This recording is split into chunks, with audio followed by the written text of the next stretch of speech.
Looking back now, I realize that the worst betrayals often come dressed as protection, wrapped in the language of love, and delivered by the people who are supposed to shield you from the world's cruelty.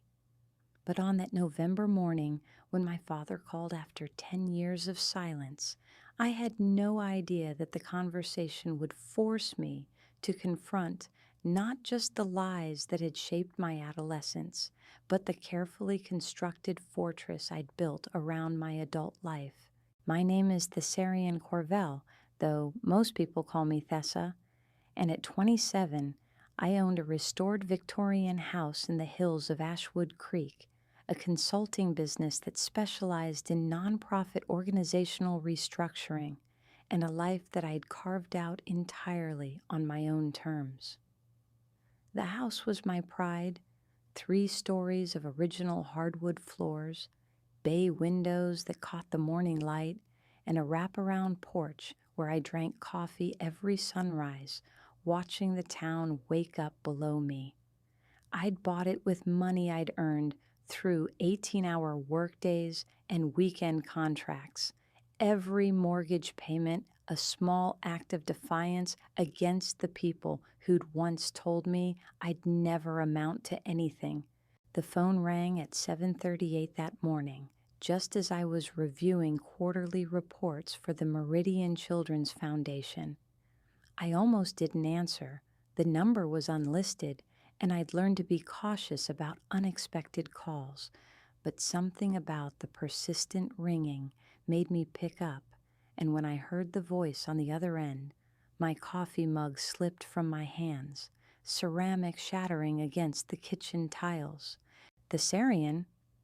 The voice was deeper than I remembered, roughened by age and what sounded like years of cigarettes, but unmistakably familiar. "It's your father, Caspian Corvell."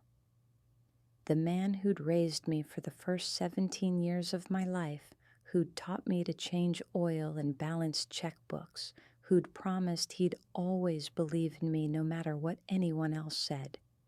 The same man who'd stood in our living room 10 years ago and called me a liar, a manipulator, and a danger to his new family before ordering me to pack my belongings and leave his house forever. "I know who you are," I said quietly, surprised by how steady my voice sounded.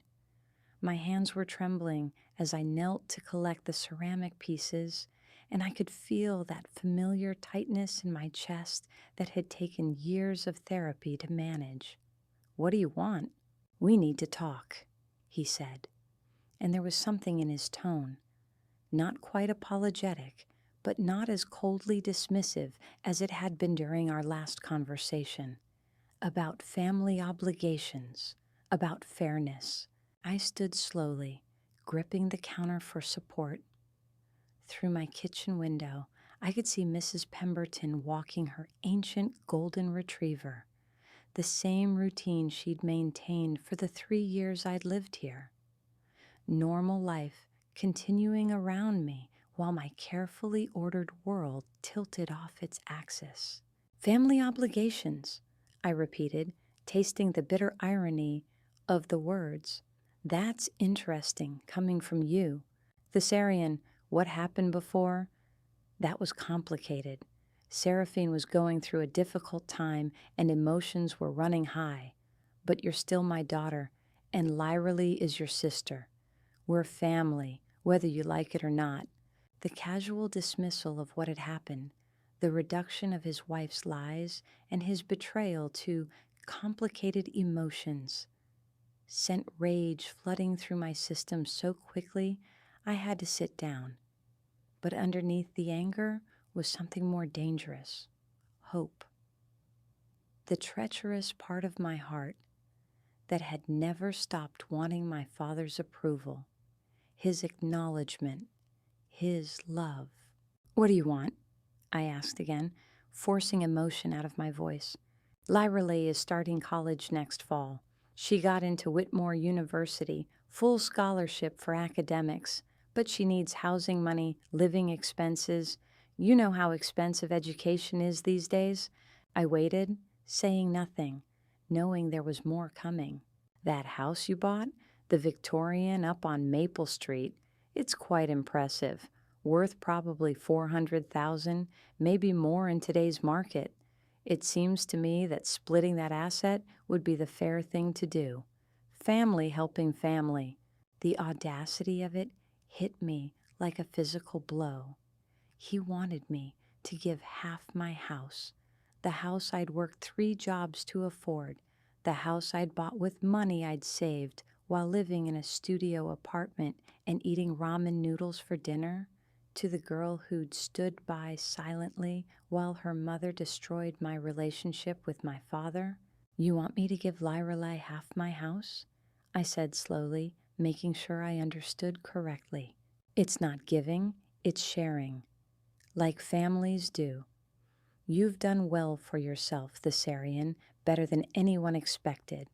But Lyrelei is just starting out, and she deserves the same opportunities you've had, the same opportunities I'd had, as if I'd been handed anything, as if I hadn't spent my 18th birthday sleeping in my car because I'd had nowhere else to go, as if I hadn't worked my way through college with a combination of loans, scholarships, and part-time jobs that left me exhausted and isolated from my classmates who could afford normal social lives. And if I refuse, I asked, then you'll be proving that you're exactly what Seraphine always said you were: selfish, vindictive, and incapable of putting family first. But I don't think you want to be that person, Thessarian. I raised you better than that. The manipulation was so smooth, so practiced, that for a moment I was 17 again, standing in the living room while he explained why I needed to apologize to Seraphine for something I hadn't done, why I needed to be more understanding of her position as his new wife, why I needed to stop causing problems for everyone. I need to think about it, I said finally. Don't think too long. Lyrelei needs to make her housing arrangements soon, and this conversation has been overdue for 10 years. Come to the house this weekend. Saturday afternoon, we'll discuss the details like adults. He hung up before I could respond, leaving me sitting in my kitchen, surrounded by broken ceramic and the remnants of the peaceful morning I'd been enjoying just minutes earlier. The house around me felt different suddenly, less secure, as if the foundation itself had shifted beneath the weight of his words. I spent the rest of that day moving through my work routine like a sleepwalker, responding to emails and reviewing contracts while my mind churned through decades of buried memories. The night Seraphine had burst into tears at dinner, claiming I'd deliberately knocked her down when she was carrying laundry upstairs. My father's immediate assumption that she was telling the truth, despite my protests and the obvious inconsistencies in her story. The family meeting where he'd announced that I was becoming too aggressive, too difficult to live with, too much of a threat to the peaceful home he was trying to build with his new wife and stepdaughter. I'd been 17, a senior in high school with college applications pending and a part-time job at the local bookstore. I'd never been in trouble at school, never been arrested, never even gotten a detention, but none of that mattered when it came down to choosing between his daughter and his wife. Seraphine's tears had been more convincing than my honesty. That night, I pulled out the box I kept in my bedroom closet, the one containing every document from my adolescence that I'd managed to salvage before leaving my father's house. Report cards, commendation letters from teachers, photos from school events where I had won academic awards or been recognized for volunteer work, evidence of who I'd really been, not the troubled teenager Seraphine had painted me as. At the bottom of the box was something else, a manila envelope that I'd hoped never to open again. something I discovered 3 years ago during a chance encounter that had changed everything I thought I knew about the night that had destroyed my family. Saturday arrived gray and cold, with the kind of November wind that stripped the last leaves from the trees and sent them skittering across the roads like tiny, desperate hands. I drove through my old neighborhood slowly, noting the changes: new mailboxes, different landscaping, additions to houses that had once been as familiar as my own reflection. The house where I'd grown up looked smaller than I remembered, the brick facade showing its age, the garden my father had once meticulously maintained, now overgrown with weeds. I sat in my car for several minutes before approaching the front door, steeling myself for whatever performance Seraphine would put on this time. She'd always been dramatic, a woman who could summon tears at will and whose emotional states seemed to shift depending on her audience. My father had found this fascinating when they'd first started dating, describing her as passionate and expressive. I'd found it exhausting and manipulative, though I'd been smart enough not to voice that opinion until it was too late. The woman who answered the door was a stranger wearing Seraphine's face. 10 years had not been kind to her. Her blonde hair was thin and brittle.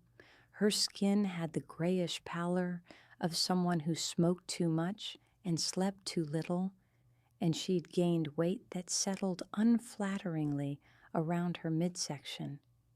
But her eyes were the same calculating blue I remembered, and they narrowed with familiar hostility when she saw me. "Thessarian," she said, not bothering to hide her displeasure. "You're early?" "I'm exactly on time," I replied, checking my watch. It was 2 o'clock precisely, the time my father had specified.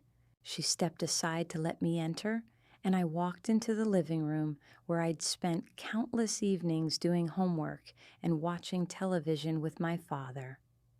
The furniture was different now, sleeker, more expensive, with none of the comfortable warmth I remembered. Family photos lined the mantelpiece, but they were all of Caspian, Seraphine, and Lyralee. I'd been erased so completely, it was as if I'd never existed. "Daddy's in his study," said a voice from the staircase, and I turned to see Lyralee descending like a princess, making her grand entrance. She was 20 now, and beautiful in the same calculated way as her mother. Perfectly styled brown hair, makeup applied with professional precision, clothes that probably cost more than I'd spent on my entire wardrobe. But there was something harder in her face than I remembered, a sharpness around her eyes that suggested she'd learned some of her mother's manipulative skills. "Lyralee," I said, nodding politely, "congratulations on your college acceptance." "Thank you," she replied, though there was no warmth in it. "It's nice that you're finally willing to help family instead of just thinking about yourself." The comment was clearly rehearsed, probably coached by her mother, and designed to put me on the defensive before the real conversation even began. I didn't take the bait. "Where's your father?" I asked Seraphine. "Our father," Lyralee corrected, "and he's waiting for you in the study. Try not to upset him. His blood pressure isn't what it used to be." Another manipulation tactic, suggesting that any conflict would be my fault and could literally endanger his health. I walked toward the study, remembering the countless times I'd knocked on that same door to ask for help with math homework or permission to attend school events. The man who opened it looked like an older, more fragile version of my father, with gray threading through his dark hair and new lines etched around his eyes. "Thessarian," he said, and for a moment his expression softened into something that might have been affection. "You look well. Successful." "I am successful," I replied, not moving to embrace him despite the slight opening of his arms. No thanks to anyone in this room. His face hardened immediately. That attitude is exactly what I was afraid of. Sit down. We need to discuss this situation like adults. I took the chair across from his desk, the same chair where I'd sat during countless lectures about responsibility and family loyalty. The irony wasn't lost on me. Lyreley is a good student, he began, as if I'd argued otherwise. Straight A's throughout high school, leadership positions, volunteer work. She deserves every opportunity to succeed in college. I'm sure she does, I said, but I'm not sure what that has to do with me. It has to do with family responsibility, with acknowledging that you've been given advantages that she hasn't had. I stared at him, genuinely bewildered. What advantages? You threw me out when I was 17 with nothing but the clothes in my suitcase.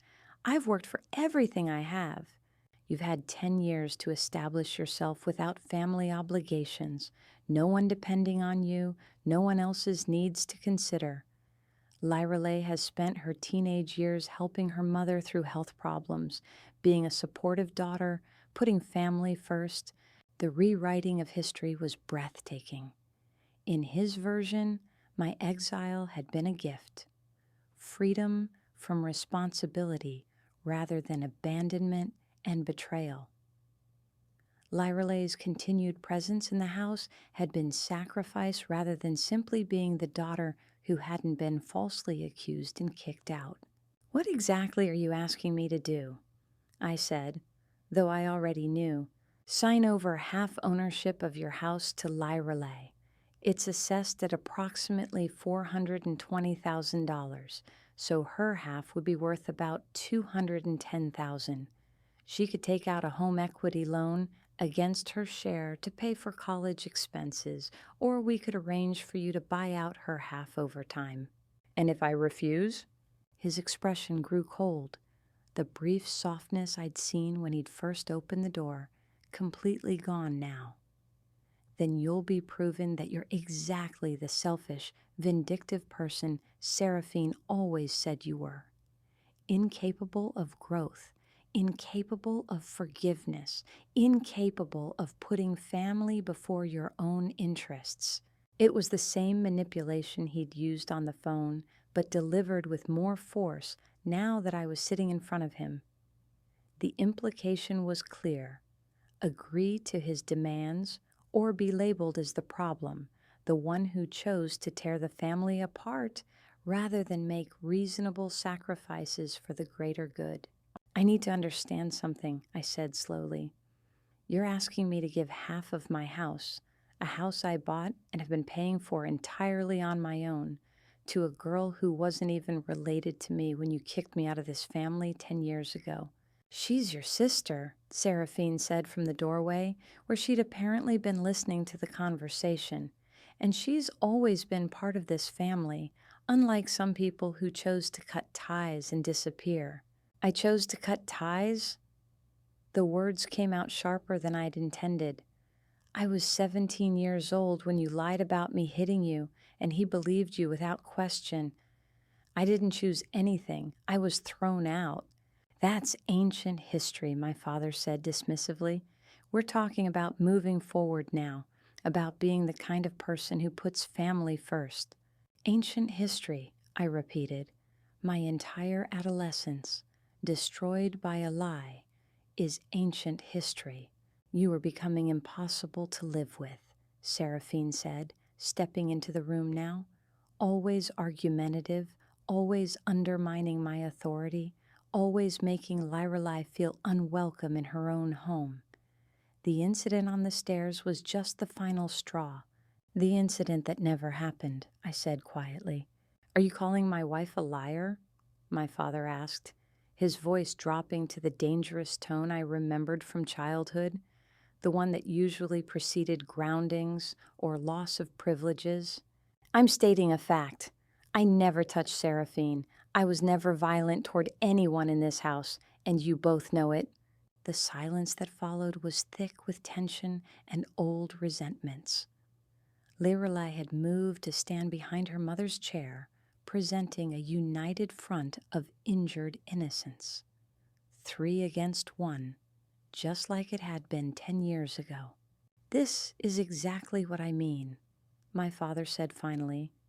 "You're still angry, still bitter, still refusing to take responsibility for your actions.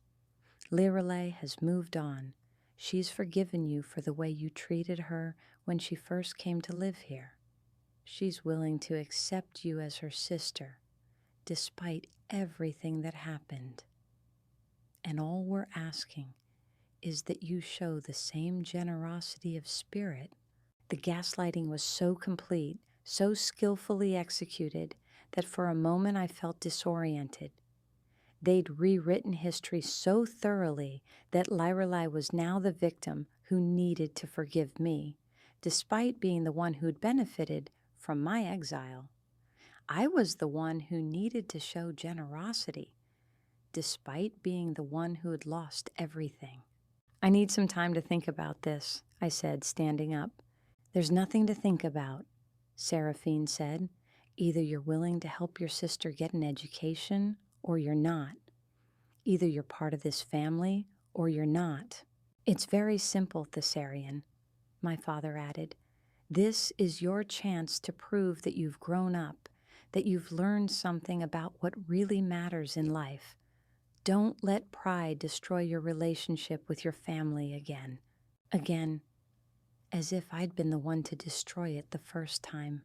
I walked toward the door, feeling their eyes on me, knowing they expected me to cave under the pressure of their united disapproval. It was the same dynamic that had dominated my adolescence. Any conflict or disagreement became evidence of my selfishness, my inability to compromise, my fundamental flaws as a daughter and family member. "I'll let you know my decision," I said. "Soon," my father called after me.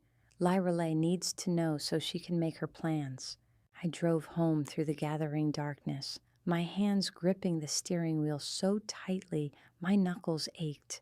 The Victorian house looked like a sanctuary when I pulled into the driveway, its windows glowing warm and golden against the gray November evening. Inside, I poured myself a glass of wine and sat in my living room, surrounded by furniture I'd chosen, books I'd collected, artwork I'd bought with money I'd earned. Everything in this house represented my independence, my refusal to accept the narrative that had been imposed on me at 17. Every mortgage payment had been an act of defiance against the people who'd told me I'd never amount to anything. Every improvement I'd made, every piece of furniture I'd bought, every plant I'd nurtured, all of it was proof that I could build a life without them, that I could be successful and stable and worthy despite their predictions. And now they wanted to take half of it. Not as a gift given freely by someone who chose to help, but as payment extracted under threat of continued exile from the family I'd never really been allowed to belong to in the first place. I opened the manila envelope I'd brought home from the box in my closet, spreading the contents across my coffee table. Medical records from Seraphine's doctor visits in the months following my departure. Records I'd obtained through completely legal means 3 years ago, when a chance encounter with a former neighbor had revealed information that changed everything I thought I knew about the night that had destroyed my relationship with my father. The records painted a very different picture than the one Seraphine had presented to my father that night. They showed a pattern of injuries that couldn't have been caused by a 17-year-old girl pushing her stepmother down the stairs. They showed evidence of someone who'd been hurting herself deliberately, someone who'd been creating physical evidence to support false allegations. I'd carried this information for 3 years, never knowing what to do with it. Part of me had wanted to send copies to my father immediately, to force him to confront the truth about the woman he'd chosen over his daughter. But another part of me had recognized that the revelation would destroy him, would shatter his understanding of his marriage and his family in ways he might never recover from. Now, sitting in my living room with his ultimatum hanging over me, I realized that my desire to protect him from the truth had been just another form of enabling their manipulation. They felt comfortable making demands because they believed I was powerless, that I had no recourse except to comply or remain estranged forever. But I did have recourse. I had the truth. I spent Sunday crafting my response, writing and rewriting until I had exactly what I wanted to say. Monday morning, I called my father's office and arranged to meet him that afternoon. Not at his house, where Seraphine could orchestrate the conversation, but at his office, where we could speak privately. He looked surprised when I walked into his law office at 4 o'clock, carrying a briefcase that contained copies of everything I'd discovered. The office was impressive. Mahogany furniture, law books lining the walls, diplomas and awards displayed prominently. Evidence of the successful career he'd built while I was struggling to pay my own college tuition. "I didn't expect to hear from you so soon," he said, gesturing for me to sit across from his desk. "I hope you've made the right decision." "I've made a decision," I replied, setting my briefcase on the floor beside my chair. "But first, I need to tell you something about the night you threw me out of your house." His expression grew wary. "Thessarian, we've been over this. What happened 10 years ago is in the past. We need to focus on moving forward. What happened 10 years ago was that your wife lied to you," I said quietly. "She made up a story about me pushing her down the stairs because she wanted me out of the house, and you believed her without question. That's a very serious accusation," he said, his voice taking on the formal tone he used with difficult clients. "Do you have any evidence to support it?" I reached into my briefcase and pulled out a manila envelope, placing it on his desk between us. "As a matter of fact, I do." For a moment, we just stared at each other across the desk, the envelope sitting between us like a loaded weapon. I could see him calculating, wondering what I might have discovered, how much danger he might be in. "3 years ago," I said, "I ran into Mrs. Henderson at the grocery store. You remember Mrs. Henderson, our next-door neighbor when I was growing up. She told me something interesting about the weeks after I left your house, about the calls she'd made to the police and the ambulance visits that Seraphine convinced the paramedics were unnecessary." My father's face had gone very pale, but he didn't reach for the envelope. "Mrs. Henderson was concerned about the noises she kept hearing from your house.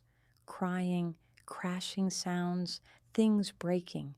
She was worried about domestic violence, so she called the police for welfare checks several times. But when they arrived, Seraphine always had explanations. She was clumsy, she'd fallen, she'd had accidents. The officers accepted her word because she was charming and cooperative, and there was no one else in the house to contradict her story." "Where are you going with this, Thessarian?" Mrs. Henderson also mentioned that Seraphine had started seeing a doctor regularly after I left. Depression, she said, anxiety. She was struggling with the stress of everything that had happened. Being such a good neighbor, Mrs. Henderson even offered to drive her to appointments sometimes. I leaned forward, my eyes locked on his. The thing about medical records is that they're very detailed. Doctors document everything, every injury, every complaint, every inconsistency they notice in a patient's story, and they're required to report suspected abuse, even when the patient claims the injuries are accidental. His hand moved toward the envelope, then stopped. The envelope contains copies of Seraphine's medical records from the 6 months after I left your house, records that show a pattern of self-inflicted injuries, documented concerns from her doctor about potential self-harm, and treatment notes that paint a very different picture than the one she presented to you. I sat back in my chair, watching his face as the implications sank in. The night she claimed I pushed her down the stairs, she had no injuries consistent with that kind of fall. But in the weeks that followed, she had multiple injuries that were consistent with someone throwing herself downstairs repeatedly, someone hitting herself with objects, someone creating physical evidence to support a story she'd already told. The silence stretched between us, heavy with the weight of 10 years of lies and the relationships they'd destroyed. I could see him processing the information, trying to reconcile what I was telling him with the narrative he'd built his marriage on. "You're saying she made it all up," he said finally, his voice barely above a whisper. "I'm saying she made it all up," I confirmed. "The question is, what are you going to do with that information?" He stared at the envelope for a long moment, then looked up at me with something that might have been grief in his eyes. "What do you want?" "I want you to open the envelope," I said simply. "I want you to read every page, every doctor's note, every report. I want you to understand exactly what kind of woman you chose over your daughter 10 years ago. And then I want you to call me and apologize, not for believing her initially, but for refusing to listen when I tried to tell you the truth." I stood up, leaving the envelope on his desk. "After you've done that, we can talk about Lyrelay and college expenses and family obligations, but not before." As I reached the door, he called my name. "Thessarian, wait." I turned back, seeing something broken in his expression that I'd never seen before. "If this is true," he began, then stopped, unable to finish the sentence. "If this is true, then you need to decide whether you're going to keep living the lie she created or whether you're going to finally face the truth about what you did to your daughter." I left him sitting at his desk, staring at the envelope that contained the power to destroy everything he thought he knew about his marriage, his family, and himself. As I drove home, I felt something I hadn't experienced in 10 years. Hope. Not hope for reconciliation necessarily, but hope for truth, hope for acknowledgement, hope for the kind of justice that had seemed impossible when I was 17 and powerless. That evening, I sat on my porch watching the sunset paint the sky in shades of orange and gold, waiting for the phone to ring. The envelope contained more than just medical records. It contained DNA evidence, witness statements, and police reports that painted a complete picture of Seraphine's deception, evidence that would not only vindicate me, but potentially expose her to criminal charges for false accusations and insurance fraud. The choice was his now. He could open the envelope and face the truth, or he could continue living the lie that had already cost him one daughter. But either way, I was done protecting him from the consequences of his decisions. I was done sacrificing my peace for people who'd never valued what I gave up for them. The phone rang at 9:47 that night, and when I answered, the voice on the other end was broken in a way I'd never heard before. "Thessarian," my father said, and I could hear tears in his voice. "I need to see you. Tonight. Please." "Did you read everything?" I asked. "Yes," he whispered. "God help me, I read everything." "Then come to my house," I said, "and bring Seraphine with you. It's time for all of us to have an honest conversation." An hour later, I watched my father's car pull into my driveway, carrying the two people who'd shaped the last 10 years of my life through their lies and manipulations. But this time, I held all the cards. This time, I had the truth. As I watched them get out of the car, I could see the tension in their body language. My father moved like a man carrying an unbearable weight, while Seraphine walked with the rigid posture of someone preparing for battle.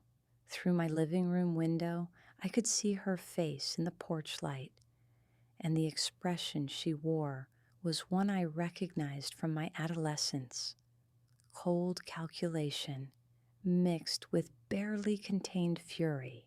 I opened the door before they could knock, stepping aside to let them enter the house that they'd now demanded I share with their daughter. The living room felt different with them in it, smaller somehow, as if their presence had diminished the sanctuary I'd created for myself. "Sit down," I said, gesturing toward the sofa where I'd spent countless evenings reading and planning my future. "We have a lot to discuss." My father sat heavily, looking older than his 58 years, while Seraphine remained standing near the door as if she might need to make a quick escape. The envelope I'd given him was clutched in his hands, the papers inside having apparently shattered whatever illusions he'd been maintaining about his marriage. "Tell me," I said, settling into my favorite armchair and meeting his eyes across the coffee table. "Did you find the medical records illuminating?" My father's hands shook as he set the envelope down, his face bearing the hollow expression of someone whose fundamental beliefs had just been demolished. "The Sarian," he began, his voice cracking on my name. I can't." "Can't what?" I asked, keeping my tone neutral despite the satisfaction coursing through my veins. "Can't admit that you destroyed your relationship with your daughter based on lies? Can't acknowledge that you chose a manipulative woman over your own child?" "That's enough," Seraphine said sharply, finally moving from her position by the door.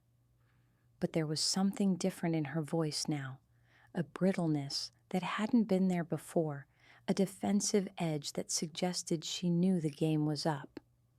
"I don't know what kind of fabricated nonsense you've put together, but—" "Fabricated?" I pulled out my phone and set it on the coffee table. "Should I call Dr. Martinson's office right now? I'm sure he'd be happy to verify the authenticity of his records. Or perhaps you'd prefer we discuss the matter with the police officers who responded to Mrs. Henderson's calls about the noise coming from your house?" The color drained from Seraphine's face so quickly I thought she might faint. My father looked between us, confusion and horror warring in his expression as he began to understand the scope of what had been done to him. "The medical records show a pattern," I continued, addressing my father directly. 17 separate injuries over 6 months, all consistent with self-infliction. Burns from pressing herself against hot surfaces, bruises from hitting herself with household objects, cuts that were too precise and too shallow to be accidental. Dr. Martinson documented his concerns about potential self-harm, but Seraphine convinced him she was just clumsy and depressed about the family situation. "Stop," Seraphine whispered, sinking onto the edge of the sofa. "Please, just stop." "Stop telling the truth?" I asked. "The way you stopped me from telling the truth 10 years ago? The way you convinced my father that I was the problem, that I was dangerous, that I needed to be removed from the house for everyone's safety?" My father was staring at his wife with an expression I'd never seen before. Not anger exactly, but something deeper and more devastating. Complete disillusionment. "Seraphine," he said quietly, "tell me this isn't true. Tell me you didn't do this to us." She didn't answer immediately, and in that silence I could see her calculating her options, trying to find a way to salvage the situation. It was the same calculating look I'd seen countless times during my adolescence, the expression that preceded her most elaborate manipulations. "You don't understand," she said finally, turning to face him with tears already forming in her eyes. "I was protecting our family. The Syrian was—" She was disturbed, Caspian. The way she looked at me, the things she said when you weren't around. I was afraid of her. "So afraid that you hurt yourself repeatedly to create evidence against her?" I asked. "So afraid that you documented your injuries with photos and medical reports to build a case? That sounds less like fear and more like premeditation." The word hit its target. My father's face went ashen as he processed the implications. "Premeditated," he repeated slowly. "You planned this. You planned to get rid of my daughter." "I planned to protect my daughter," Seraphine shot back, some of her old fire returning. Lyrelai was only 10 years old, and Thessarian hated her from the moment we moved in. She made our lives miserable with her attitude, her resentment, her constant undermining of my authority. Something had to be done. "Something had to be done?" I echoed. "So you decided to frame a 17-year-old girl for assault. You decided to destroy a father-daughter relationship that had lasted my entire life. You decided that your comfort was worth more than my future." "Your future?" Seraphine's voice rose to nearly a shout. "You were going to college anyway. You were already planning to leave. I just accelerated the timeline." The casual admission hung in the air like a toxic cloud. She'd just confessed to everything: the planning, the manipulation, the deliberate destruction of my relationship with my father. And she'd done it with the same self-righteous indignation she'd displayed when accusing me of attacking her. My father stood up slowly, moving like a man who'd aged decades in the span of an hour. "Accelerated the timeline," he repeated, his voice hollow. "You destroyed my relationship with my daughter to accelerate a timeline. Caspian, you have to understand."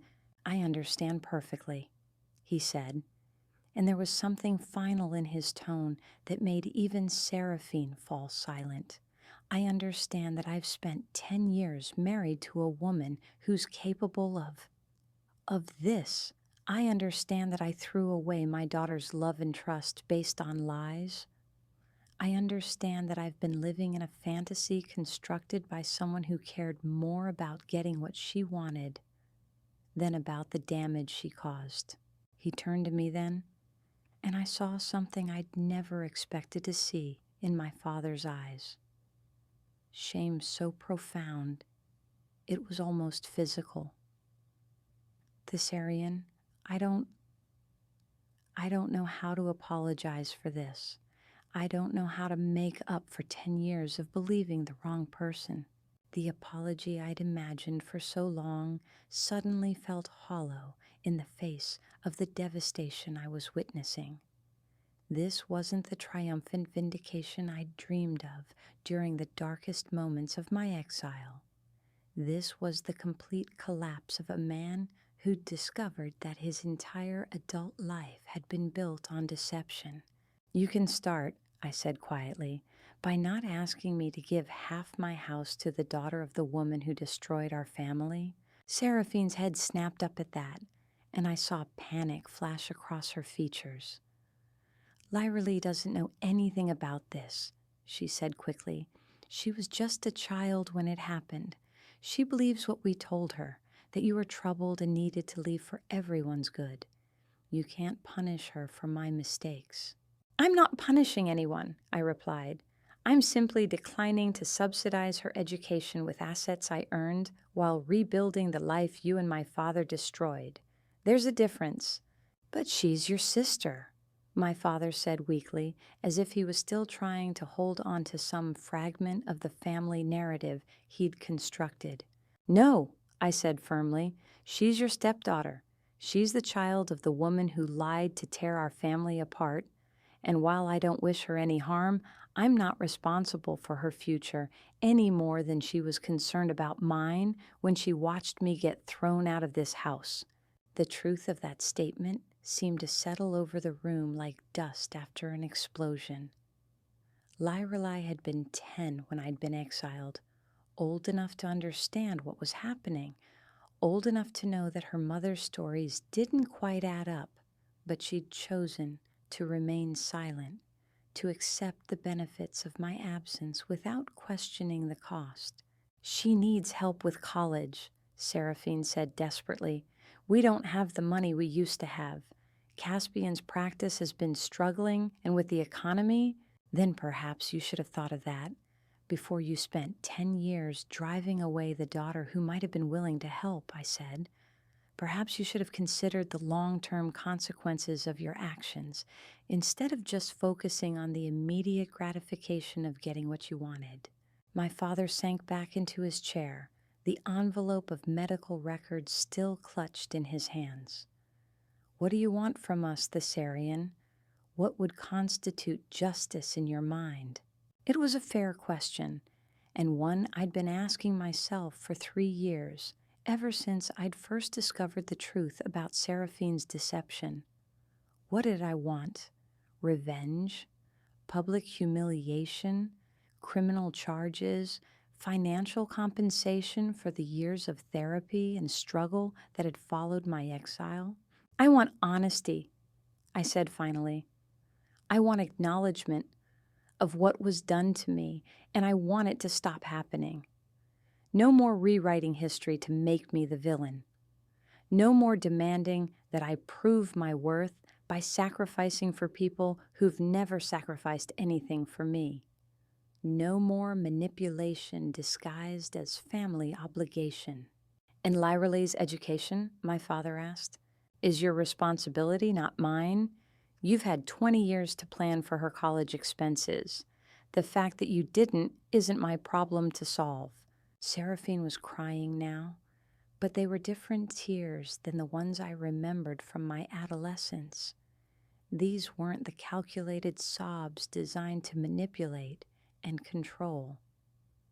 These were the tears of someone who'd finally been caught, finally been exposed, finally been forced to face the consequences of her actions. "I never meant for it to go this far," she said, her voice barely above a whisper. I wanted us to be a family, a real family, without the complications of your resentment and anger. I thought if you were gone, we could all be happy." "You thought wrong," I said simply. "Families built on lies aren't real families. They're just elaborate deceptions waiting to collapse under the weight of the truth." My father looked up at me then, and I saw something new in his expression. Not just shame, but a kind of desperate hope. "Is there any way?" he began, then stopped, shaking his head. "I have no right to ask for anything from you, but is there any possibility that you might be willing to?" "To what?" I asked. "Pretend the last 10 years didn't happen? Welcome you back into my life as if nothing had changed? Embrace the woman who destroyed our relationship and pretend she's family?" "No," he said quickly. "I know that's impossible. I don't want to lose you again. I know I don't deserve forgiveness, but I'm hoping that maybe, someday, we could find a way to have some kind of relationship, even if it's nothing like what we had before." The vulnerability in his voice caught me off guard. This was the man who'd raised me, who'd taught me to drive and helped me with homework and told me bedtime stories when I was small. This was also the man who'd thrown me out without a second thought when his wife had lied about me. Both versions were true, and I had to find a way to reconcile them if I was going to move forward. "Any relationship we might have," I said carefully, "would have to be built on truth, complete truth. No more lies, No more manipulation, no more choosing other people over me when conflicts arise. And it would have to be just between us. I have no interest in playing happy family with Seraphine or pretending that Lorelei and I are sisters. Hope flickered in his eyes. I understand. Whatever it takes. It takes leaving your wife, I said bluntly. It takes acknowledging publicly what she did to me. It takes making sure that everyone who believed her lies for the past 10 years knows the truth. And it takes accepting that the damage she caused may be irreparable. The hope in his expression died as quickly as it had appeared. Thessarian, I can't. She's still my wife, Lyrelei's mother. I can't just abandon them. Then you're making the same choice you made 10 years ago, I said, standing up to signal that the conversation was over. You're choosing her over me. Again. It's not that simple. It's exactly that simple, I interrupted. You can't have both. You can't maintain a marriage built on lies and expect to have an honest relationship with the daughter those lies were designed to eliminate. You have to choose. Seraphine looked up from her tears, and I saw calculation returning to her eyes. Even now, even caught in her web of deceptions, she was working on her next manipulation. Caspian, she said softly, reaching for his hand, we can work through this. It was a long time ago, and I was sick, depressed, not thinking clearly. But we can get counseling. We can fix this. Don't let her tear our family apart again. The phrase, again, was masterful. It implied that I'd been the one to tear the family apart the first time, that I was the destructive force threatening their happiness. Even in defeat, she was still trying to control the narrative. But my father pulled his hand away from hers, and I saw something shift in his expression. You're doing it right now, he said quietly. You're doing exactly what the Thessarian said you'd do. You're trying to manipulate me into believing that she's the problem, that she's the one threatening our family. Even now, knowing that I've seen the evidence, knowing that I know the truth, you're still trying to gaslight me. Seraphine's face crumpled as she realized her mistake. The calculated sob that had worked so many times before had finally failed her. I think you should leave, I said, addressing both of them. I've said what I needed to say, and you've heard what you needed to hear. What you do with that information is up to you. My father stood slowly, the envelope still in his hands. Can I call you? He asked. After I've figured out what I'm going to do? You can call, I said, but I won't promise to answer unless you've made the choices that show me you're serious about choosing truth over convenience. I walked them to the door, watching as they made their way to the car in silence. Seraphine was moving like a broken woman, all her usual dramatic flair replaced by the shuffling gait of someone who'd finally been defeated. My father looked stunned, overwhelmed by the magnitude of what he'd learned and the impossible choice he was being forced to make. As they drove away, I felt something I hadn't expected: sadness. Not for Seraphine, whose lies had finally caught up with her, but for my father and even for Lorelei. They were victims too, in their own ways, trapped in a reality that had been constructed by someone else's deceptions. The revelation that would finally vindicate me would also destroy their sense of security, their understanding of their own lives. But that wasn't my responsibility. I hadn't created the situation, and I wasn't obligated to minimize the consequences to protect people who'd never been concerned about the consequences I'd faced. 3 days passed before my father called. When his name appeared on my phone screen, I let it ring 4 times before answering, steeling myself for whatever new manipulation or plea he might present. "I left her," he said without preamble. "I moved out yesterday. I filed for divorce." The words hit me like a physical blow, not because I was surprised, but because they represented the complete destruction of the life he'd built after I'd left. "Where are you staying?" "A hotel for now. I'll need to find an apartment, divide our assets, figure out custody arrangements for Lyrelay. It's going to be complicated." "Custody arrangements?" I asked. "She's 20 years old. Financially, I mean. She's still my responsibility until she finishes college, and with the divorce, there won't be as much money available. Seraphine will probably get the house, and I'll have to pay spousal support." I waited for him to ask about my house again, to suggest that perhaps this new financial strain made my help even more necessary. But the request didn't come. "I want to be clear about something," he continued. "I'm not doing this to manipulate you into forgiving me or to prove some point that will make you feel obligated to help Lyralee. I'm doing it because I can't live with someone who's capable of what Seraphine did. I can't pretend that our marriage means something when it was built on the destruction of my relationship with my daughter." The words were exactly what I'd needed to hear, but they came with a weight I hadn't anticipated. His choice to leave meant that Lyralee's college plans would indeed be disrupted, that a 20-year-old girl would pay the price for her mother's decade-old lies. "What will happen to her?" I asked, surprising myself with the question. "She'll figure it out. Student loans, maybe a state school instead of Whitmore, part-time jobs, the same things most students do when their parents can't afford to pay for everything. The same things I'd done when I'd been thrown out at 17 with nothing." The irony wasn't lost on me. "Has she asked about me?" I asked.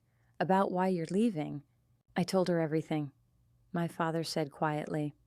"About the medical records, about what her mother did, about the lies we've all been living with. She's having a hard time processing it. She asked if she could talk to you." The request caught me completely off guard. In all my imagining of how this situation might resolve, I'd never considered the possibility that Lyralee might want to communicate with me directly. "What did you tell her?" "That it was up to you, that you had no obligation to speak with her, but if you were willing, I'd pass along her number." I thought about the 10-year-old girl who'd watched me pack my belongings and leave the house, who'd accepted the story about my being troubled and dangerous without question. I thought about the 20-year-old woman who'd stood in my father's living room, assuming I'd hand over half my house because family obligations required it. But I also thought about the possibility that she might be as much a victim of her mother's manipulation as I had been, shaped by lies she'd been too young to question and too trusting to doubt. "Give me her number," I said finally. "I'm not promising anything, but I'll consider talking to her." 2 hours later, I found myself dialing Lyralee's number, my hands shaking slightly as I waited for her to answer. When she picked up, her voice was small and uncertain, nothing like the confident young woman who'd greeted me at my father's house. "Thessarian?" she said tentatively. "Thank you for calling. I wasn't sure you would." "I wasn't sure I would either," I admitted. "Your father said you wanted to talk." "I don't even know where to start," she said, and I could hear tears in her voice. Everything I thought I knew about our family, about what happened when we first moved in with Daddy, it was all lies. "Not all lies," I said gently. "Your mother's love for you was real. Your father's care for you is real. The fact that you were just a child when it happened is real. It's the story about me that was fabricated. But I believed it," she said, her voice breaking. "For 10 years, I believed that you were dangerous, that you'd hurt my mother, that you'd chosen to abandon the family instead of getting help. I never questioned it, never wondered if there might be another side to the story. You were 10 years old, I reminded her. Children believe what the adults in their lives tell them. You couldn't have known. But I could have asked, she insisted. When I got older, when I started thinking about things more critically, I could have wondered why someone who was supposedly so violent had never been in trouble at school, never been arrested, never showed any signs of aggression except for this one incident. I could have questioned why you'd never tried to contact Daddy, never tried to explain your side. The self-recrimination in her voice was painful to hear, partly because it echoed my own teenage years of wondering what I'd done wrong, how I could have been different, why I hadn't been able to make my father believe me. Even if you had questioned it, I said, what could you have done?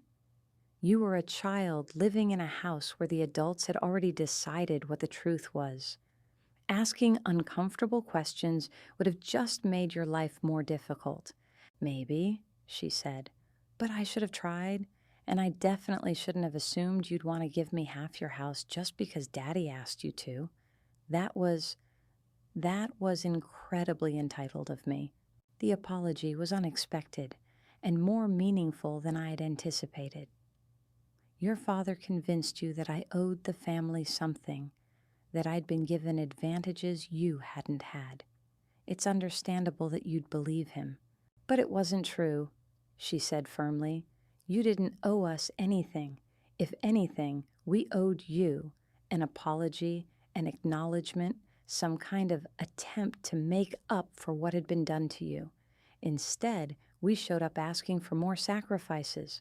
We talked for nearly an hour, and slowly a picture emerged of a young woman who'd been shaped by her mother's narrative, but was capable of questioning it when presented with evidence.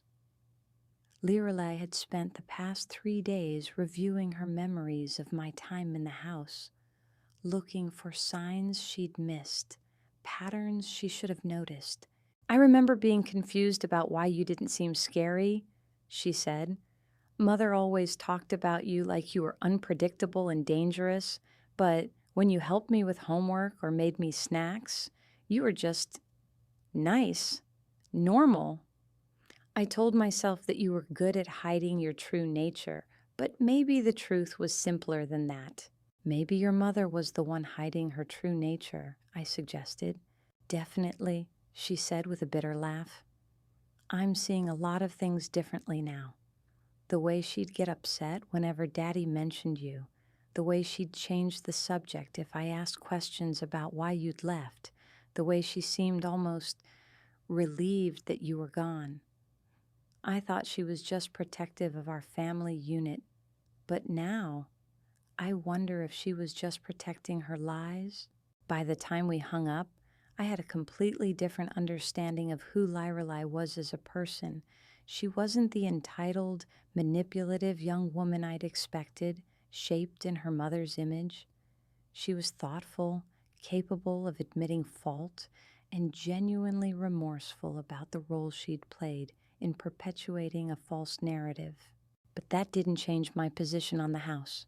When my father called again a week later, it was to tell me that the divorce was proceeding and that he'd like to take me to dinner if I was willing, not to discuss family obligations or financial arrangements, but simply to begin the process of rebuilding our relationship on an honest foundation. I agreed, choosing a restaurant halfway between our homes, neutral territory where we could speak as adults rather than as the father and daughter we'd once been.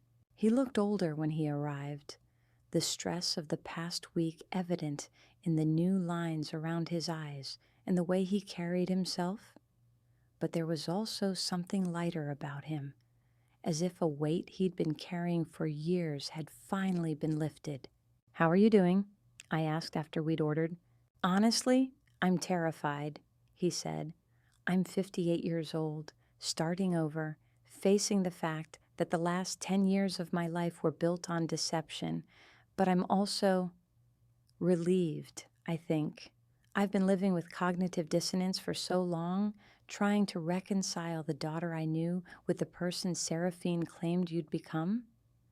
Finding out the truth explains so much about why I always felt like something was missing. What was missing was the truth, I said. What was missing was you, he corrected. I told myself I was protecting my new family by choosing Seraphine's version of events, but what I was really doing was taking the easy path. It was simpler to believe that you'd become troubled than to face the possibility that I'd married someone capable of elaborate deception. The admission was more honest than I'd expected, and it carried the weight of genuine self-reflection rather than self-serving justification. "Where do we go from here?" I asked. "I don't know," he said. "I'm hoping we can figure it out together. Slowly, carefully, with honesty as the foundation for whatever relationship we might be able to build. And Lorelei will have to figure out her own relationship with you, separate from mine. I'm not asking you to be her sister or to take responsibility for her future. If you two develop some kind of connection, it will be because you both choose it, not because of family obligations or guilt." It was exactly the right answer, the one that acknowledged the complexity of the situation without trying to minimize my autonomy or impose artificial connections. 6 months later, I received a graduation announcement in the mail. Lorelei had finished her degree at the State University, having transferred from Whitmore when the family finances changed. She'd worked part-time throughout her final year and taken out loans to cover the expenses my father couldn't afford after the divorce. Enclosed with the announcement was a brief note. "Thank you for helping me understand the difference between earned achievements and gifted advantages. This degree means more because I worked for it myself." I sent her a congratulations card and a small gift, not because I felt obligated, but because I'd come to respect the young woman who'd emerged from the wreckage of her mother's lies. We weren't sisters, and we might never be close, but we'd found a way to acknowledge each other as people worthy of respect. My father and I had dinner once a month, slowly rebuilding a relationship that was different from what we'd had before, but perhaps more honest.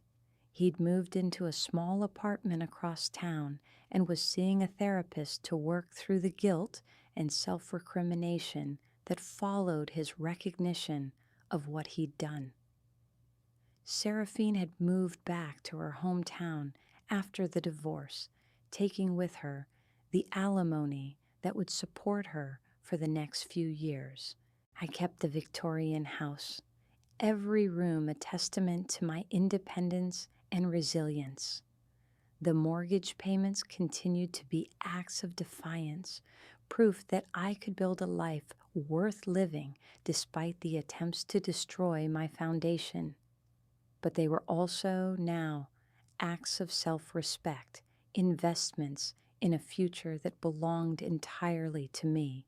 On a warm evening in late spring, I sat on my wraparound porch with a glass of wine, watching the sunset paint the sky in shades of gold and rose. The envelope that had changed everything was locked away in my safe, no longer needed as a weapon, but preserved as evidence of a truth that had taken 10 years to reveal itself. My phone buzzed with a text from my father. "Thank you for giving me the chance to choose truth over comfort. It was the hardest thing I've ever done, but also the most important." I typed back, "Thank you for finally making the right choice." As the last light faded from the sky, I reflected on the strange justice of it all. I'd spent 10 years building a life without them, proving that I could succeed despite their absence. Now, with the truth finally revealed, I had the option of including them in that life, but only on my terms, only with honesty as the foundation. The house around me stood solid and secure. every beam and board paid for with my own labor, every improvement a choice I'd made freely. No one could take it from me now. No one could demand that I share it as payment for family obligations I'd never incurred. It was mine, completely and utterly, a sanctuary I'd built for the person I'd become, despite their attempts to destroy who I might have been. And in the end, that was the greatest victory of all.